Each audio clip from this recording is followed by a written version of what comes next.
Hi everyone. ये हमारी notes है फिफ्थ ईयर की बायोडाइवर्सिटी की। और इसमें वाइल्ड लाइफ प्रोटेक्शन एक्ट का सेक्शन में कवर कर रहा हूँ इसमें। और this is completely for your revision. आप चाहें तो पहली बार अगर पढ़ रहे हो तो समरी हो जाएगी आपकी। अगर आप दूसरी बार ये कर रहे हो जिसके चांसेस पता नहीं कितने हाई है, दूसरी बार अगर कर रहे हो तो आपके लिए रिविजन हो जाएगा। So in any case let's begin. First of all act का नाम है वाइल्ड लाइफ प्रोटेक्शन एक्ट। दूसरी बात, ये 1972 में इनैक्ट हुआ था। तीसरी बात, ये 6 टाइम्स अमेंड हो चुका है और लास्ट टाइम 2006 में अमेंड हुआ था। चलो, सेक्शंस एंड एरियाज कवर्ड। पहली बात, यहाँ पे प्रोहिबिशन है और दूसरा है सेफ गार्डिंग। किसका प्रोहिबिशन और किसका सेफ गार्डिंग वो देख लेते हैं। प्रोहिबिशन हंटिंग का ऑफ ऑल प्रोटेक्टेड स्पीसीज। जो भी स्पीसीज है जिनको प्रोटेक्शन मिला है उनका हंटिंग वो कम्प्लीटली प्रोहिबिटेड है। And providing for strict regulation of their possession, transport and trade. मतलब ये सारी चीज़ों के लिए रेगुलेशन आ गया है, ये चीज़ के लिए प्रोहिबिशन आ गया है। हंटिंग के लिए प्रोहिबिशन है, मतलब कोई चांस ही नहीं है, हंटिंग करना ही नहीं है, बात खत्म। दूसरा सेफ गार्डिंग। किसका safeguarding? Wildlife habitat by providing for the creation of and management of protected areas. Protected areas बना के तुम सेफ गार्ड कर रहे हो किसको? वाइल्ड लाइफ को। प्रोटेक्टेड एरियाज मतलब क्या? प्रोटेक्टेड एरियाज मतलब sanctuaries, national parks, conservation reserves and community reserves. चलो next. The act does not allow for hunting or capturing of any animal species once included, on क्यों लिखा है पता नहीं, इन आएगा, once included in any of the schedules from schedule 1 to schedule 4। चलो, मतलब schedule 1 और शेड्यूल 4 के अंडर कोई भी नाम अगर एक बार आ गया तो उसका हंटिंग भी नहीं कर सकते, उसको कैप्चर भी नहीं कर सकते। लेकिन जैसे हमने हर जगह पे एक्सेप्शंस देखे हैं तो इसके भी दो एक्सेप्शंस यहाँ पे लिखे हैं। पहली बात कि इतना डिजीज्ड हो गया है वो एनिमल कि उसको पकड़ना ज़रूरी है उसकी ट्रीटमेंट के लिए, या फिर वो दूसरे एनिमल्स को एंडेंजर ना करे उसकी डिजीज़ फैला के, तो शायद उसको मारना भी पड़ेगा। ह्यूमन लाइफ और प्रॉपर्टी, इन लोगों को भी नुकसान पहुंचाएगा तो भी इसका हंटिंग ज़रूरी है। और साइंटिफिक रिसर्च के लिए इनको पकड़ना है। चलो ठीक है। फॉर एग्जांपल जैसे बंगाल टाइगर हो गया जो हमारा नेशनल एनिमल है। बंगाल टाइगर के हम जैसे इस एक्ट के अंदर प्रोजेक्ट टाइगर जैसे गवर्नमेंट ने शुरू किया है, तो अगर बंगाल टाइगर के अगर किसी के सिटी में अगर वाइल्ड ऐसे ही घूम रहा है तो क्या उसको कैप्चर नहीं करेंगे? ऐसे थोड़ी ना बोलेंगे कि ये तो नेशनल एनिमल है, इसको मारने दो, जिसको मारना है, जो करना है, कुछ ना कुछ उसका कैप्चरिंग के लिए करेंगे, उसको काम डाउन करने के लिए। ठीक है। Offences under the act can be divided into 3 categories. चलो सिंपल 3 कैटेगरीज है। पहली बात, ऑफेंस ऑफ हंटिंग। दूसरा है offence related to unauthorised possession, transport and trade. और तीसरा है offences related to protected areas and habitat destruction. बहुत ही सिंपल है। पहले तो तुमने किसी को हंट किया तो उसकी अलग कैटेगरी है, ये जो कोई भी सेक्शंस है, या फिर कोई अपरूटिंग किया स्पेसिफाइड प्लांट्स का, तो ये पहली कैटेगरी आपकी हो गई। दूसरा है कि possession, transport and trade. Hunting अलग से, अब उसका पोजेशन, ट्रांसपोर्ट एंड ट्रेड उसके सेक्शंस आगे लिखे हैं। चलो कोई बात नहीं, इसका सेक्शन है और उसका एक चैप्टर है। और तीसरा offence relating to protected areas habitat destruction, मतलब आप कोई भी जाके कोई भी लैंड को जाके डिस्ट्रॉय नहीं कर सकते। मतलब जैसे पेंच नेशनल पार्क है। अब पेंच नेशनल पार्क, आपको अगर उसमें से कुछ भी मिलता है तो आप ऐसे नहीं कर सकते कि मैंने यहाँ पे ज़मीन खुली थी तो मैंने यहाँ पे पान की दुकान डाल दी। मतलब ये कि एकदम रफ एग्जांपल है। आप समझ सकते हो कि ये प्रोटेक्टेड एरियाज़ को लेकर के ये जो कोई भी इसके सेक्शंस है, अब सेक्शंस मेमोराइज करने का कोई मीनिंग बनता नहीं है, लेकिन आपको करना है तो आप मेमोराइज कर सकते हो। Discussions of the act with reference to important judicial decisions. चलो ठीक है, इसका बेसिक समरी हमने कर लिया है और ये अब जुडिशियल डिसीजंस आ गए। पहली बात, cottage industries exposition limited and another versus union of India and others, ये केस का नाम है। और इसमें दिल्ली हाई कोर्ट ने क्या डिसाइड किया था कि प्रोटेक्टेड एनिमल, जो भी प्रोटेक्टेड एनिमल है उनके जो हेयर होते हैं वो डेफिनेशन ऑफ ट्रॉफी। अब आप ट्रॉफी और अनक्योर्ड ट्रॉफी की जब डेफिनेशन पढ़ोगे तो आपको समझ में आएगा कि ये उस डेफिनेशन के परव्यू का डिस्कशन हो रहा है कि whether this thing will fall under the definition of trophy और नॉट। तो भाई दिल्ली हाई कोर्ट ने किया था कि प्रोटेक्टेड एनिमल है उसके बाल भी ये ट्रॉफी की डेफिनेशन में आते हैं, ट्रॉफी और अनक्योर्ड ट्रॉफी में। तो इट इज़ इसका जो यूज़ है मैन्युफैक्चरिंग में is not allowed as it is used from ये वापस spelling mistake, used from the hair of a Tibetan antelope which is a protected animal. चलो as simple as it can be. दूसरा case है state of Tamil Nadu versus and another versus Messrs K P industries chemicals private limited and others, ये case का नाम है। इसमें Madras high court ने क्या बोला था कि जो कॉरल्स होते हैं, कॉरल्स, उसका कलेक्शन कोई प्रॉब्लम नहीं है, क्योंकि ये उनका आउटर स्केलेटन है या फिर डेड पीसेस है। तो कॉरल चाहे कितने भी बेनिफिशियल हो हमारे नेचर क्या बोलते हैं मरीन नेचर के लिए, बट इसका मतलब ये नहीं है कि तुम उसका डेड स्केलेटन भी नहीं उठा सकते। और ये एक प्रोटेक्टेड मरीन लिविंग ऑर्गेनिज्म था, बट उसका आउटर स्केलेटन और उसका डेड पीसेस इस परव्यू के अंदर फॉल नहीं करेंगे, तो उसका जो कलेक्शन है वो बैंड नहीं है, ऐसा स्पेसिफाई किया था मद्रास हाई कोर्ट ने, ये जो कोई भी केमिकल प्राइवेट लिमिटेड वाला कंपनी है उसके केस में। चलो ठीक है, अब हंटिंग के टॉपिक पे आ गए। हंटिंग का डेफिनेशन आपको दिया है सेक्शन 2 सब सेक्शन 16 में। अब ये है ना भाई, ये सब सेक्शन है, ये क्लॉज 16 नहीं है, ये सब क्लॉज 16 नहीं है, ये नंबर है सेक्शन और इसके बाद दूसरा नंबर है सब सेक्शन। ये कई सारे मैंने टीचर्स बोलो, प्रोफेसर्स बोलो, यूट्यूब के लेक्चरर्स बोलो, या कोई भी CS के स्टूडेंट्स हो, CA के स्टूडेंट्स हो, कई सारे लोगों को इसका कन्फ्यूजन होते हुए मैंने देखा है। और ये 5 साल अब हो गए इसको देखते देखते कि मैं लीगल फील्ड में आ गया हूँ। तो ये क्लैरिफाई करना थोड़ा ज़रूरी मुझे पता नहीं क्यों लग रहा है कि ये सेक्शन है, ये सब सेक्शन है, ये ना क्लॉज है ना सब क्लॉज है। क्लॉज आपको लेटर में मिलेगा, ये लेटर नहीं है, ये नंबर है। चलो एनीवेज, तो सेक्शन 2 सब सेक्शन 16 है, वो हंटिंग की डेफिनेशन कवर करता है। उसमें कौन सी चीज़ आती है? किलिंग, इंजरिंग और कैप्चरिंग अ कैप्टिव और वाइल्ड एनिमल, ठीक है, और डैमेजिंग और डिस्टर्बिंग द एग्स और नेस्ट्स ऑफ बर्ड्स और reptiles and every attempt to do so. ये काफ़ी कॉम्प्रिहेंसिव डेफिनेशन है और अच्छे से लिखी है, और इसमें कुछ एक्सप्लेनेशन की ज़रूरत नहीं है। सेक्शन 9 जो है आपका क्या बोलता है कि the hunting of all wild animals that is those listed in schedules 1 to 4 जो हमने ऊपर पढ़ा था इज प्रोहिबिटेड। ठीक है, तो ये सेक्शन ने प्रोहिबिट किया है, ठीक है, चलो कोई बात नहीं। Offences in relation to hunting और इलीगल ट्रेड नेसेसरी इन्वॉल्व, इसमें क्या है, मतलब बेसिकली यही है कि ये जो सारे ऑफेंसेस है उसमें ये कन्विक्शन के लिए, वो अक्यूज का कन्विक्शन के लिए it is very necessary for the prosecution to prove कि जो इलीगल एक्ट थी जो बोल रहे हैं कि कमिट हुई है वो अक्यूज ने ही की थी, ठीक है। तो it is very necessary to show ऐसा सर्कमस्टेंशियल एविडेंस और जो कुछ भी उनको करना है, बट ये दिखाना पड़ेगा कि ये इंसान ने ही किया है ये क्राइम। हंटिंग और इलीगल ट्रेड का इसका एक केस आगे आएगा, उसका हम डिस्कशन करेंगे। एनीवेज, इसका जो ग्रे एरिया है वो है accidental death of wild animals. अभी जिसमें मेंस रिया नहीं है, ऑफ कोर्स उसमें तो उसको लायबल तो होल्ड करेंगे नहीं, क्रिमिनली लायबल, क्योंकि इंटेंशन नहीं था उसका। अब है Rekhchand versus state of Madhya Pradesh. ये केस में क्या हुआ था, मध्य प्रदेश के हाई कोर्ट ने बोला था, अब यहाँ पे एक क्रिमिनल रिवीजन पिटिशन चल रहा था। अब रिवीजन पिटिशन क्या है वो सबको मालूम ही होगा, तो इसके ऊपर कोई डिस्कशन करने का मीनिंग नहीं है। In which the accused had been convicted for the crime of hunting a leopard. चलो ठीक है, हैड बीन कन्विक्टेड, अभी कन्विक्ट हुआ होगा तभी रिवीजन पिटिशन आया होगा। तो अक्यूज कन्विक्ट हो चुका था फॉर हंटिंग अ लेपर्ड, लेकिन ऑन रिकॉर्ड जो एविडेंस था वो इतना ही दिखाता था कि उसके पास लेपर्ड स्किन पोजेशन में था, बस। तो लेपर्ड स्किन का पोजेशन में होने से तुम्हारा हंटिंग का कोई प्रूफ नहीं होता है। आपके पोजेशन में था ये leopard skin, no doubt, but इसका मतलब ये नहीं कि आपने ही इसको हंट किया था।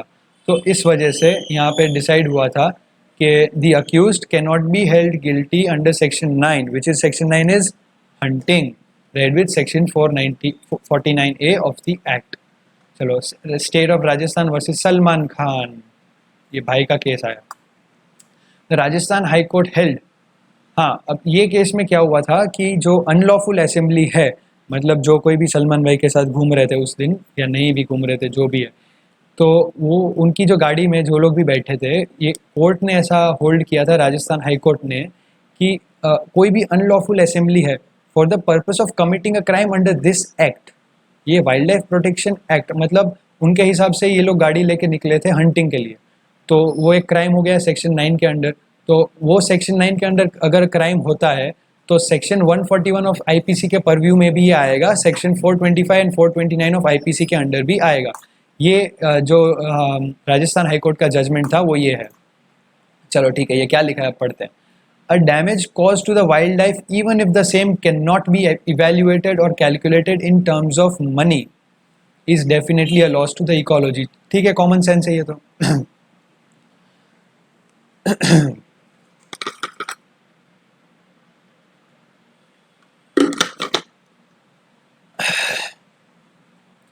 ठीक है, and a result thereof, ठीक है, इकोलॉजी को डैमेज हुआ मतलब ये पब्लिक को भी लॉस हुआ है एंड सोसाइटी को भी लॉस हुआ है। ठीक है, समझ लिया।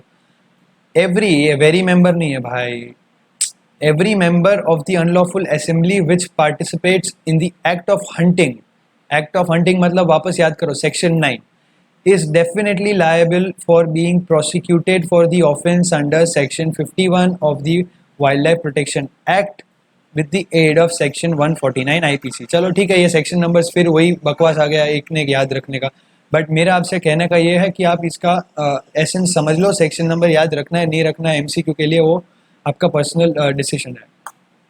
अब प्रोटेक्टेड एरियाज, ठीक है, प्रोटेक्टेड एरियाज क्या है, सेक्शन 27 टू 33 है एंड सेक्शन 34, ये सारे सेक्शन है वो किसके साथ बात करते हैं, मतलब आई मीन किससे रिलेट करते हैं, बात करते हैं नहीं, किससे रिलेट करते हैं, they relate with the acts and omissions which are offences with relation to sanctuaries, मतलब सैंक्चुरीज के लिए ये सारे सेक्शंस है। ठीक है, चलो कोई नहीं। Many of these provisions are applicable to national parks as well by virtue of so and so section number. ठीक है, सेक्शन 29 क्या है, it's a general provision prohibiting what, destruction और डैमेज टू वाइल्ड लाइफ और its habitat. जैसे हमने beginning में पढ़ा था कि एक्ट्स में क्या क्या कवर होता है ये वाली एक्ट में, तो हमने पढ़ा था कि एक प्रोहिबिशन भी है और दूसरा सेफ गार्डिंग है, तो ये वो सेफ गार्डिंग वाला सेक्शन है, आपको दिखा दिया है कि सैंक्चुरीज या फिर वाइल्ड लाइफ की कोई भी प्रोटेक्टेड एरियाज है उनको प्रोटेक्ट करने के लिए। For any departure from section 29 to 35, कौन से सेक्शन 29 टू 35 भाई, यहाँ पे इसके बीच में कोई है 29 टू 35, तो सेक्शन 29 टू 35 में से कोई भी डिपार्चर अगर आपको चाहिए तो उसके लिए परमिट चाहिए होगी आपको चीफ वाइल्ड लाइफ वार्डन की। वो आपको कब मिलेगी, जब उसको ऑथराइजेशन मिला है स्टेट गवर्नमेंट का, और स्टेट गवर्नमेंट कब ऑथराइजेशन देगी, जब उसको परमिट मिली है दो लोगों से, state board of wild life जब बात सैंक्चुरीज की है, और national board of wild life जब बात नेशनल पार्क्स की है। तो नेशनल पार्क्स है तो नेशनल बोर्ड देगा और सैंक्चुरीज है तो स्टेट बोर्ड देगा। तो रिवर्स में प्रोसेस देख लो कि पहले ये लोग ऑथराइजेशन देंगे, उसके बाद स्टेट गवर्नमेंट ग्रांट करेगी परमिट, उसके बाद चीफ वाइल्ड लाइफ वार्डन आपको परमिट देगा इसके नीचे। तो ये हायरार्की है। अब added provisions by the Supreme Court, Supreme Court ने ये प्रोविजंस ऐड किए हैं। अब ये नोट्स जिसने भी लिखी है मुझे समझ में नहीं आ रहा है कि ये लाइन क्यों ऐसे लिखी है। 9 मई 2002 को in centre for environmental law WWF India versus union of India, ठीक है, तो इसके आगे कुछ लिखा नहीं है। एनीवेज 4 दिसंबर को Goa foundation versus union of India क्या बोला है, any non forest activity falling with in sanctuaries national parks, ये हमने क्या बोला था, सैंक्चुरीज नेशनल पार्क्स ये प्रोटेक्टेड एरियाज हो गए, and 10 kilometres of their boundaries now requires prior constitution I mean consultation with standing committee of the national board of wild life. चलो ठीक है, ये गोवा के केस में इसको इन लोग ने हेल्ड डाउन किया था। अगले केसेस हम देखते हैं, Satyapal Verma versus state of Jharkhand. क्या बोला था इसमें भाई, मिनरल से भरे हुए ट्रक्स की मूवमेंट है वो बेतला वाइल्ड लाइफ सेंचुरी से जा रही थी, तो इससे रिलेटेड जो कुछ भी है वो ये केस में डिसाइड हुआ था। अब क्या हुआ था फिर ये नोट्स ही जानता है जो भी जिसने बनाया है नोट्स को। Kamlakant Pandey versus state of Uttar Pradesh and others, cancellation of a mining lease falling within Kaimur wildlife sanctuary, मतलब माइनिंग चल रहा था कहीं पे भी, जो लीज चल रहा था और काइमूर वाइल्ड लाइफ सेंचुरी में चल रहा था जो कुछ भी, तो उसका लीज का कैंसलेशन हो गया। और नाम से लगता है कि ये कमलाकांत जी जो भी है, इन्होंने उत्तर प्रदेश के हाई कोर्ट में फाइल किया होगा या जो कुछ भी है, तो मतलब ये PIL हुआ था। TN Godavarman Thirumulpad versus union of India. तो इसमें क्या हुआ था, supreme court upheld the central empowered committees recommendations for what? For the destruction of all fishing tanks and bunds used for pisciculture within Kolleru wild life sanctuary.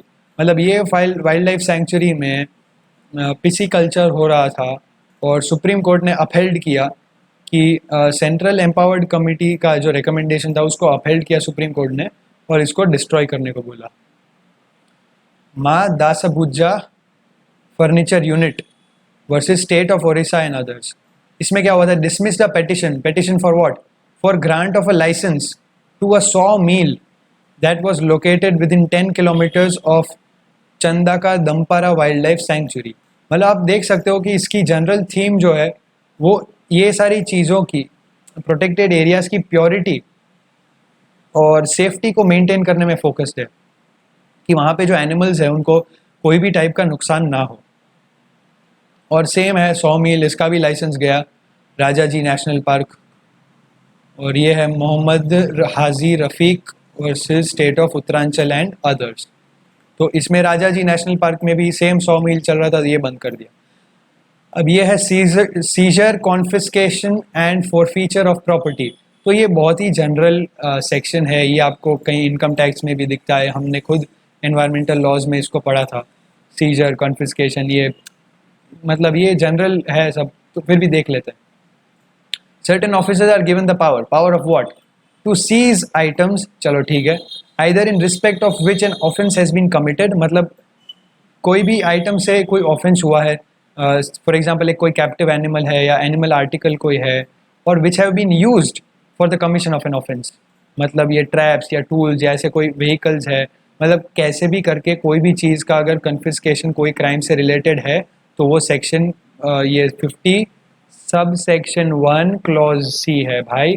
ये sub section ये section है, ये clause और ये सब क्लॉज नहीं है। Section 50 sub section 1 clause C, ठीक है। तो ये ऑफिसर्स जो है उनके पास ये पावर है। सेक्शन 50 सब सेक्शन 4 क्या बोलता है? Such things seized are to be taken forthwith before a magistrate. ठीक है, चलो मैजिस्ट्रेट के सामने इसको प्रेजेंट करना है। फिर अगला सेक्शन है, बोलता है कि कोई भी आदमी को इस एक्ट के अंदर कन्विक्ट करते वक्त एक कोर्ट ये ऑर्डर भी दे सकता है कि जो भी आइटम फोरफीट हुई है वो स्टेट गवर्नमेंट के पास चली जाएगी। May order that any such item that is forfeited to the state government. थोड़ा राइटिंग में ऊपर नीचे लोचा लग रहा है, एनीवेज। और फिर अमेंडमेंट हुई एक्ट में 91 में, ये section 50 subsection 2 which was deleted also gave certain forest officers the power to release any trap, tool, vehicle, vessel or weapon seized under section 50। मतलब जो सेक्शन हमने पढ़ा था सीजर का, उसमें वही उसको रिलीज करने का भी पावर दिया था to the owner pending trial of the offence. मतलब अभी ट्रायल बाकी है, उसका फाइनल डिसीजन नहीं आया है तो उसको रिलीज कर सकते हैं। फिर इसको हटा दिया था रीजन में फॉर ऑब्वियस पर्पसेस, इसको निकाल दिया था अमेंडमेंट में भाई। नाउ केस लॉज, फिर केस लॉज तो इससे related UP, state of UP versus and another versus Lallu Singh. While dealing with applications for the release of a tractor trolley, the court held that mere seizure of the property without any material to show that the same has been used for committing an offence does not make a seized property the property of the government। बहुत अच्छा decision है ये, जो भी decision आया था, और ये बहुत ही लॉजिकल है। और इसमें इतना ही बताया कि खाली सीज करने की वजह से ये गवर्नमेंट की प्रॉपर्टी नहीं हो जाती, और उसमें it is very necessary to show that उसका क्राइम से डायरेक्ट लेना देना है। जैसा हमने ऊपर सेक्शन में पढ़ा था, क्राइम से लेना देना नहीं है तो कोई बिना रीज़न इसको कॉन्फिस्केट करके गवर्नमेंट की प्रॉपर्टी नहीं बोल सकता। ठीक है, state of MP versus Madhukar Rao, simply because a court has a power to order the interim release of property to its owner does not mean that it is bound to do so. मतलब just because court के पास power है इसका मतलब ये नहीं कि court की duty है. चलो ठीक है, logical make sense. The aim of the prosecution in a given case is to show good reasons. किसका है? प्रोसिक्यूशन का बोल रहे हैं भाई. प्रोसिक्यूशन का एम है to show good reasons why the property in question should not be released to the owner. That is, तो ये कौन से रीजंस है भाई? तो it has been used for commission of an offence, ये दिखाना पड़ेगा. एंड और that it may be used for further offenses. It also makes sense. ये दो चीज़ प्रोसिक्यूशन को दिखानी पड़ेगी कोर्ट को, ये कन्विंस करने के लिए कि आप ये जो कन्फिस्केटेड प्रॉपर्टी है उसको रिलीज मत करो. चलो ठीक है. State of Maharashtra versus Gajanan Jambulkar, ये केस में बॉम्बे हाई कोर्ट ने क्या बोला था? उसने डिक्लाइन कर दिया था किसका? एक जीप जो कन्फिस्केट हुई थी उसका रिलीज निकाल दिया था. That could be used to conceal and carry weapons. ठीक है, तो ये डिनाई कर दिया था. Principal chief conservator of forests and another versus J K Johnson and another. चलो ठीक है. It was held that a compounding officer has no power to order the forfeiture of the property seized and that he would have to comply with so and so section and present the property before a magistrate. ये हमने ऊपर ही पढ़ा था कि ये section के अंदर बोला है कि मैजिस्ट्रेट के सामने प्रेजेंट करनी है to be dealt with according to law. चलो ठीक है, मतलब ऐसा बोला है कि कंपाउंडिंग ऑफिसर ऐसे ही कोई भी प्रॉपर्टी का सीजर ऑर्डर नहीं कर सकता और उसको मैजिस्ट्रेट को भी दिखाना पड़ेगा. ठीक है. Baburao versus state of Maharashtra and others. Though the provision declares that the wild animals are government property, in the context of their protection from being hunted, we are of the view that wild animals should be treated as government properties for all purposes. मतलब ये बहुत ही confusing provision ऐसा दिया था, declare किया था कि wild animals है वो गवर्नमेंट का प्रॉपर्टी है in context of from them being hunted. मतलब जब हंटिंग की बात आती है खाली तभी ही उसको गवर्नमेंट प्रॉपर्टी नहीं बोलेंगे, उसको गवर्नमेंट प्रॉपर्टी हर उस मोमेंट पे बोलेंगे जहाँ पे इसका कंसिडरेशन आता है. इन द सेंस के जब भी क्वेश्चन आएगा तो उसको गवर्नमेंट प्रॉपर्टी की तरह ट्रीट करेंगे. तो इसका एक आई don't know if anybody has read this but a few days ago news में आया था कि एक इंसान वो जो है एक इंसान आई थिंक सुप्रीम कोर्ट में ही गया था और one of the high courts but mostly supreme court only, और वहाँ पे जाके उसने बोला था कि एनिमल्स को सेपरेट लीगल एंटिटी डिक्लेयर करो. तो जज ने उनको पूछा था कि मतलब तुम ये चाहते हो कि मैं एनिमल्स को ऐसी एंटिटी लीगल एंटिटी डिक्लेयर करूं जो who is capable of suing and being sued. तो उन्होंने बोला था कि एनिमल्स को लीगल प्रोटेक्शन तो है कोर्ट का, मतलब लॉ का. जज ने ऐसा बोला कि एनिमल्स को of course they are protected by law, but do you want me to go so far as to say that they are legal separate legal entities. तो तब जो भी पेटिशनर था उन्होंने कोर्ट को बोला कि भाई इसको प्रॉपर्टी मत बोलो एनिमल्स को, और इसको प्रॉपर्टी से ज़्यादा है, लिविंग बीइंग है. तो जज ने उनको पूछा था कि of course we protect them, but इसका मतलब ये है कि आपके घर का जो डॉग है वो आपके जितना इक्वल है, is he equal to you, ऐसा क्वेश्चन पूछा था. तो एनीवेज जो कुछ भी हुआ ये आपको एक अपडेट मैंने दे दिया है. Now section 39(1)(a also seems to suggest that only wild animals which, ठीक है, ये सेक्शन 39(1) का डिस्कशन कर रहा है और उसका क्लॉज 1 वो क्या सजेस्ट करता हुआ दिखता है कि वही वाइल्ड एनिमल्स जो हंट हुए हैं अंडर अ परमिट, ठीक है, are hunted under a permit और in respect of which an offense has been committed or are found dead or killed by mistake become a property of the state government. Therefore, the simple proposition that all wild animals, including live animals, are property of the state government because of section 39 may not be correct. तो ये box क्यों दिया है यहाँ पे, इसका क्या लेना देना है पता नहीं, लेकिन जो कुछ भी लिखा है वो मैंने आपको समझा दिया है. अब इसका MCQ एग्जाम में कैसे पूछेंगे वो मुझे नहीं पता भाई. Now possession and trade off protected species, ठीक है, हम यहाँ पे भी आ गए. ये अभी हमने ऊपर पढ़ा था कि जो भी पर्पसेस है एक्ट के वो इसमें है. चलो ठीक है. For species listed in Schedule 1 and Part 2 of Schedule 2. ठीक है, the strictly protected species. These aspects are governed by section so and so or chapter so and so. No wild or captive animal or animal article or trophy or uncured trophy. अभी uncured trophy क्या है? Uncured trophy मतलब जो भी body part है इसका animal का, ये कोई भी एनिमल का, उसके ऊपर टैक्सीडर्मी नहीं हुआ है. टैक्सीडर्मी, अब डर्मी मतलब स्किन, डर्मेटस मतलब ये लैटिन फ्रेज है, फ्रेज नहीं है, लैटिन टर्म है, सॉरी. और डर्मेटाइटिस भी हम बोलते हैं कई बार. तो ये डर्मा मीन्स स्किन, और हमने बायोलॉजी में भी पढ़ा था स्कूल में एपिडर्मिस. तो बेसिकली ये जो टैक्सीडर्मी है वो it's related to the chemical treatment of the animal skin, जो कभी भी मतलब इससे कभी भी वो स्किन ओल्ड नहीं होती है. And this brings a very sweet memory to me, क्योंकि जब ये टैक्सीडर्मी का जो फ्रेज है, मतलब वर्ड है टैक्सीडर्मी, वो मैंने सीखा था बॉम्बे में जब मैं छोटा था. आई थिंक 8 और 9 ईयर्स ओल्ड, जब मैं कोई भी तो म्यूज़ियम में गया था, अब याद नहीं है कौन सा म्यूज़ियम, लेकिन टैक्सीडर्मी ये मेरे पापा ने मुझे ये वर्ड सिखाया था. और याद रखने की मुझे ये टेक्निक दी थी कि टैक्सी में हम बैठ के आए म्यूज़ियम, तो वहाँ से टैक्सी याद रख और डर्मी, तो टैक्सीडर्मी मुझे याद था. So this is how I remembered the word. Anyways, तो अनक्योर्ड ट्रॉफी है मतलब इसके ऊपर कोई क्योरिंग नहीं हुआ है, मतलब टैक्सीडर्मी इसके ऊपर नहीं हुआ है. And it derived from an animal. ठीक है, so I will repeat all once again. ये जो सेक्शंस है ये क्या बोलता है कि no wild or captive animal or animal article or trophy or uncured trophy derived from an animal listed in Schedule 1 and Part 2 of Schedule 2 can be, मतलब ये यहाँ से कोई भी आई हुई चीज़, it cannot be possessed without an ownership certificate under Section 42 and transferred or acquired by any means other than inheritance. The only exceptions to this are the tail feather of a peacock and captive elephants.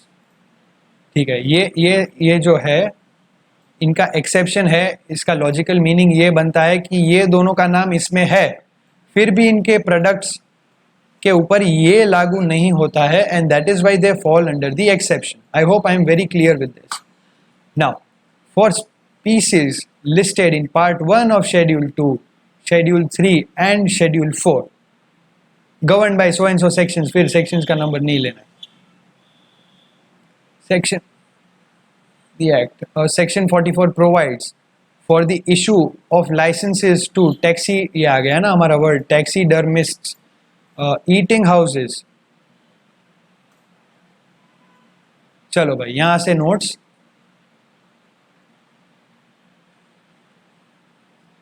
Incomplete है.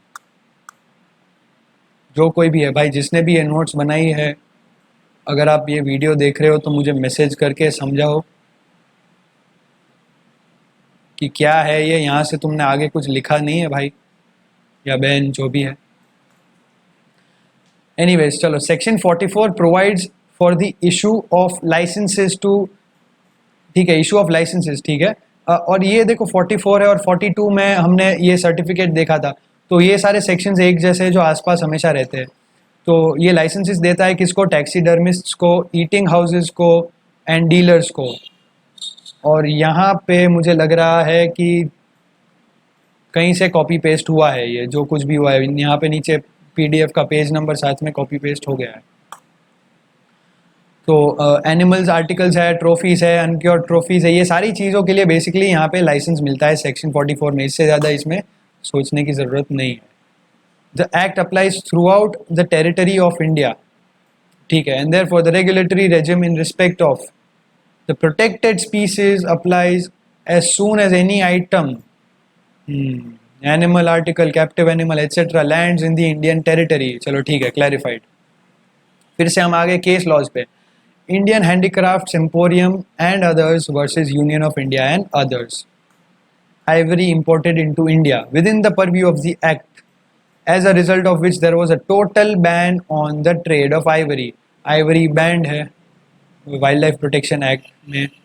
और मेरा इसमें एक और personal experience है मैं एक gift shop में गया था, बहुत बड़ी गिफ्ट शॉप है, प्रोमिनेंट गिफ्ट शॉप, और वहाँ पे आइवरी का पूरा टस्क पड़ा था जो लीगल नहीं था, ऑफ कोर्स आइवरी भी नहीं था वो, बट मैंने फिर भी उनको पूछा कि क्या ये जेन्युइन आइवरी है, और जो सेल्स वुमन थी वहाँ पे उन्होंने सीधा मुझे बताया नहीं सर, आइवरी तो बैंड है।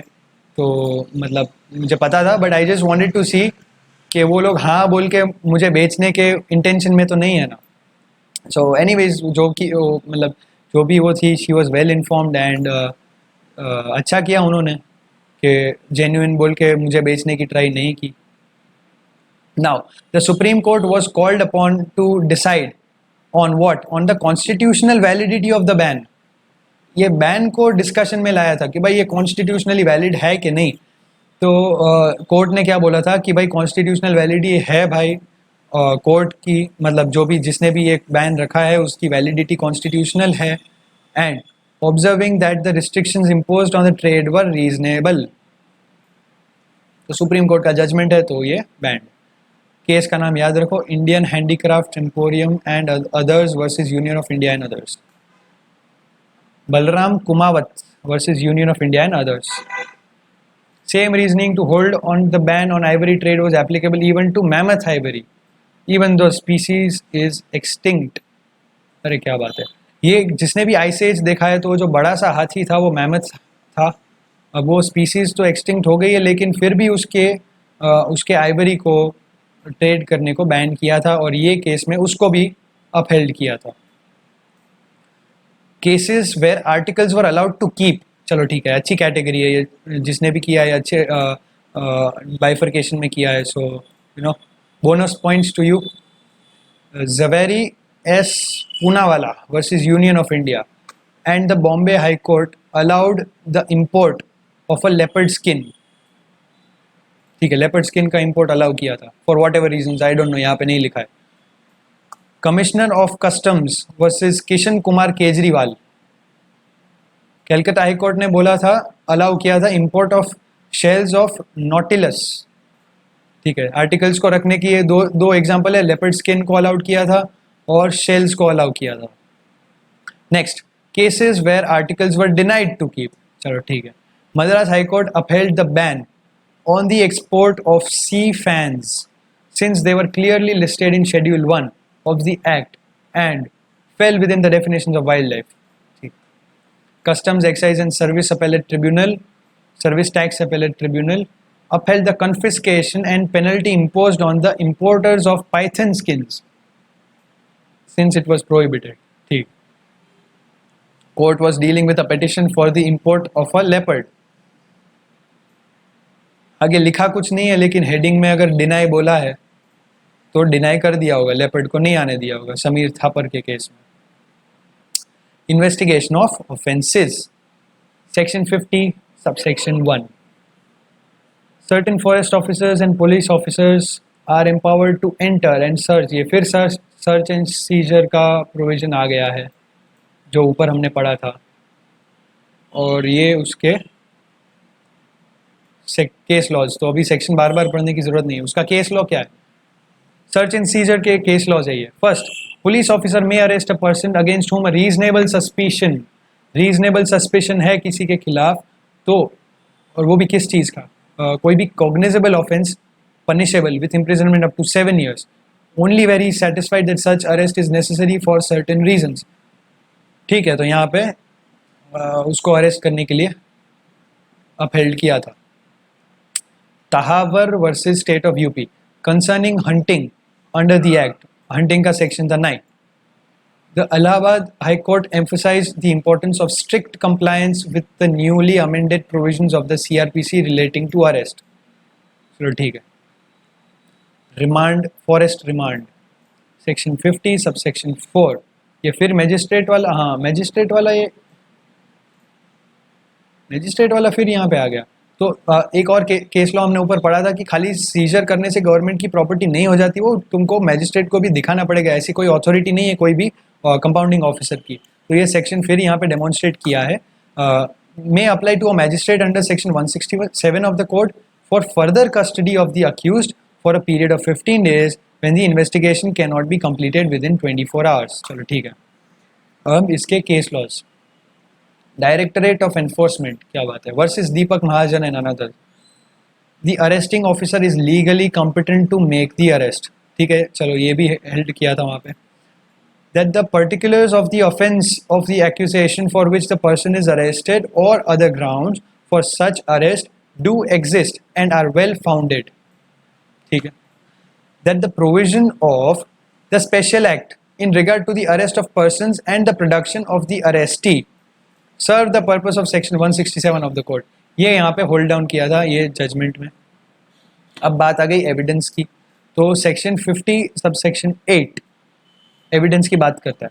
The assistant director of wild life preservation and officers not below the rank of assistant conservator of forests authorized by state government in this behalf are given what? Certain powers akin to a court or tribunal for the purposes of investigation. Power to receive and record evidence उसमें से एक है और यहाँ पे एक ही लिखा है तो एक ही डिस्कस करेंगे ऑफ कोर्स. ठीक है, इसके जो केस लॉ है इसका केस लॉ देख लेते हैं. Forest officer, forest range officer Chungathara ली range versus Abu Bakar and another. Kerala High Court was dealing with a case of hunting and killing a bison. ठीक है, bison का केस था. If a crime is committed in such a manner that no other person could normally have been present in the vicinity, vicinity मतलब आसपास, insistence on the rule of corroboration in such case would maul the cause of justice because such insistence would only help the perpetrator to go scot-free. It should not be forgotten that there is no rule of law that no evidence should be relied on unless there is corroboration. Basically ये बोलता है कि जहाँ पे कोई vicinity में आसपास कोई नहीं था तो insistent on the rule of corroboration would maul the cause of justice. मतलब फालतू में ही तुम जो perpetrator है वो तो भाग जाएगा और फालतू में कोई गलत इंसान इसमें फंस सकता है. तो it should not be forgotten that there is no rule of law. ऐसा कोई rule of law नहीं है कि भाई no evidence should be relied on unless there is corroboration. अब आ गया penalties पे. Section 51 sets out the penalties for the violations of its provisions. It depends on the schedule of the animals to which the offence relate. चलो ठीक है, उसके ऊपर से penalty differ करती है. Area to which offence relates वो भी बहुत common sense है. टाइगर रिजर्व है कि national park है कि sanctuary है. And the nature of offence, hunting है या altering of boundaries है या कोई other offence है, and whether the accused is a repeat offender. तो ठीक है, अच्छा मतलब इसमें description दिया है. तो these are all the factors that affect the penalty. ठीक है, cases where punishment awarded was less than minimum punishment, मतलब minimum punishment जो थी उससे भी कम दी थी. तो इसमें इनमें से कोई factors होंगे. Now, state of Uttarakhand versus Akbar Ali Ansariya. Case involving the seizure of 5 unlicensed leopard skins. चलो भाई 5 unlicensed leopard skin मिली थी.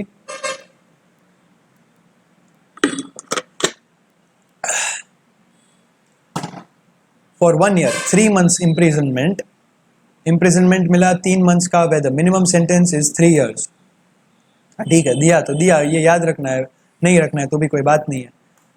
In state of Uttarakhand versus Rampal, a case involving the seizure of 2 unlicensed leopard skins. फिर leopard skin. The magistrate convicted the accused for 5 months and 1.5 months imprisonment when the minimum sentence of offence is 3 years. Accused for 5 months and 1.5 months imprisonment. Again ये case में फिर एक बार आप खुद search कर लेना, यहाँ पे क्या लिखा है वो बहुत क्लियर नहीं हो रहा है. In Hikmat Singh Ghatal versus divisional forest officer and another, a case involving the seizure of an unlicensed leopard skin, the Uttarakhand high court reduced the sentence of the accused from 3 years to time already undergone more than 2 years when the minimum sentence of the offence is 3 years. चलो ठीक. Attempts and abetment, attempt से related और abetment से related. ये बहुत अच्छा bifurcation दिया है भाई जिसने भी दिया ये.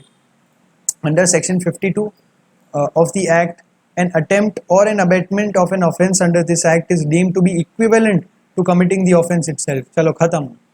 Preparation to commit is not an offense and attempt to commit an offense is an offense. चलो ठीक है, अटेम्प्ट किया तो तुमने कर दिया, प्रिपेयर किया लेकिन अटेम्प्ट अभी तक नहीं किया है तो वो ऑफेंस नहीं है. Clear.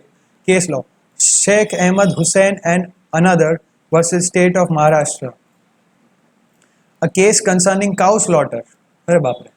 The Bombay high court ने क्या बोला था? The distinction between preparation and attempt is thus a fine one and it is to be applied on case to case basis. चलो ठीक है. In right circumstances, if there is enough evidence available, it may be possible to successfully prosecute a possession of traps or weapons even outside the protected areas as attempts to hunt. चलो ठीक है. यहाँ पे Bombay high court ने ऐसा lay down किया था कि जो प्रिपरेशन और अटेम्प्ट के बीच का जो डिस्टिंक्शन है वो फाइन वन है, मतलब एकदम छोटा सा पतला सा है, and it should be applied on case to case basis. ठीक. कंपाउंडिंग ऑफ ऑफेंसेस, सेक्शन 54 क्या बोलता है कि सर्टेन ऑफिसर्स, उनको पावर दिया है कि वो कंपाउंड कर सकते हैं ऑफेंसेस को for which there is no minimum imprisonment and term prescribe for up to maximum amount of term prescribed imprisonment, no, where there is no minimum imprisonment term prescribed and क्या लिखा है इधर, and for up to and fine for up to a maximum amount of 25,000 rupees. भाई ये please अपने आप से फिर ये सेक्शन पढ़ लेना यार, अभी वीडियो पॉज करके भी कहीं से देख लो, ये थोड़ा कुछ समझ नहीं आ रहा है मुझे. चलो, कॉग्निजेंस ऑफ ऑफेंस, ऑफेंसेस का कॉग्निजेंस लेने के लिए एक competent court is allowed to take cognizance of an offence under the act only on the complaint being filed by certain authorized officers or any person who has given such authorized officers at least 60 days notice of his intention to file a complaint. ठीक है, बहुत self explanatory है, इसमें कोई समझाने की ज़रूरत नहीं. Motilal versus central bureau of investigation and another, ये केस में क्या बोला था कि the Supreme Court was called upon to decide whether the CBI had power to investigate an offence and file a complaint under the act when the Delhi government had issued a notification empowering CBI to investigate the wildlife offences. ठीक है, इसको supreme court को पूछा था लेकिन इसका outcome क्या है यहाँ पे नहीं लिखा है नोट्स में. Anyways, reversal of the burden of proof under section 57 of the act. Once the prosecution has proved that an accused is in possession of a captive animal, captive मतलब उसको बांध के रखा है possession में, or animal article, or meat, or trophy, or uncured trophy, or specified plant, or part of a derivative thereof, मतलब derivative thereof मतलब इनमें से कुछ निकला हुआ. The burden of proving that he is in legal possession to such items shifts on him. Shifts on him कौन? Once the prosecution has proved that an accused is in possession, मतलब the accused who is in possession उसके ऊपर burden of proof चला जाएगा ये दिखाने के लिए कि जो भी उसका possession है वो legal possession है. ठीक है.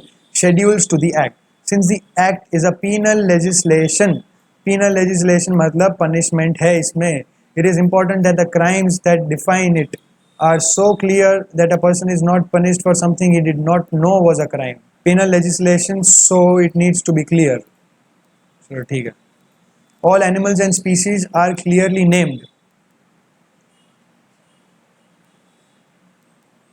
Mohammad Rahmatullah Hussain versus state of Andhra Pradesh. यहाँ पे लिखा है case where some persons were found to have hunted what were claimed to be rabbits.